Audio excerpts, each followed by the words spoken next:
One of the things that you started at Cosmo was Fun Fearless Awards. Yes. Which is baby. so incredible. I was lucky enough to come along last year, and I didn't realise how special it was until I walked into a room full. It was a really eclectic but incredible group of women.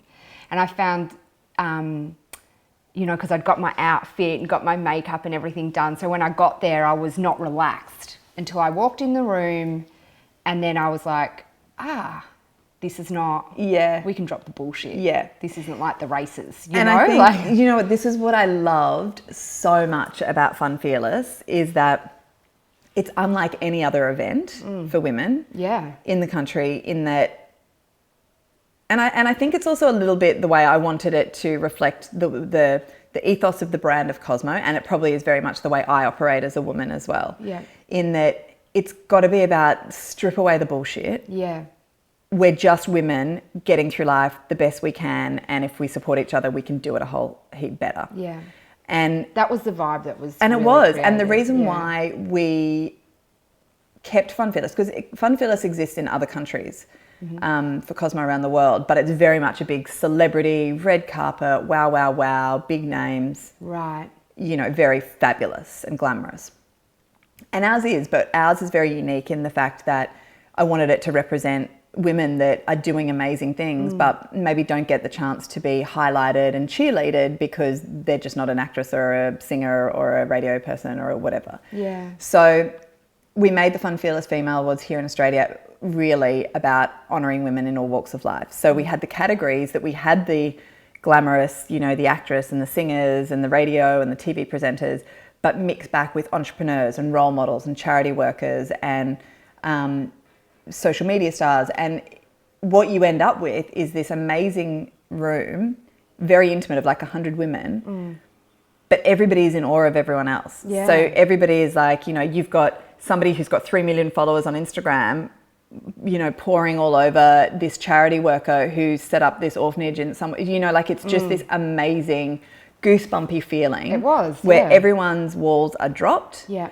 And I mean, you remember at the one a couple of months ago, I couldn't get control of the crowd. Like, we needed to start the proceedings, and everybody's like up taking selfies with Julia Gillard, and everyone just felt comfortable going up and saying, "Oh my God, I love you," and can I get your details? And everyone was swapping phone numbers and email addresses. That I couldn't actually. I was like, okay, let's get this started, and we couldn't because everyone was just loving having a love-in with everyone else, and it's so much about what Cosmo is and represents. And I think sometimes people think, oh, Cosmo, it's all about sex. And it's like, sex is a big part of Cosmo because it's a big part of women's lives. But I think what Mia instilled when she was the editor and that I carried through was that sense of Cosmo is very inclusive and very, we get what you're going through, and we don't isolate, and it's very inclusive. And right down to, Cosmo's been the only magazine for a very long time, and still is, that we have women of every shape and size in every issue. We don't signpost it like, look at us, we've got a curvy section, or it's like, it's just part of it's threaded through the magazine. It's not signposted. It's not like, look at us, congratulate us, pat us on the back. It is because women come in different shapes and sizes, and a woman who is a size 14 wants to look just as good as a woman who is size 8 or 16 or whatever.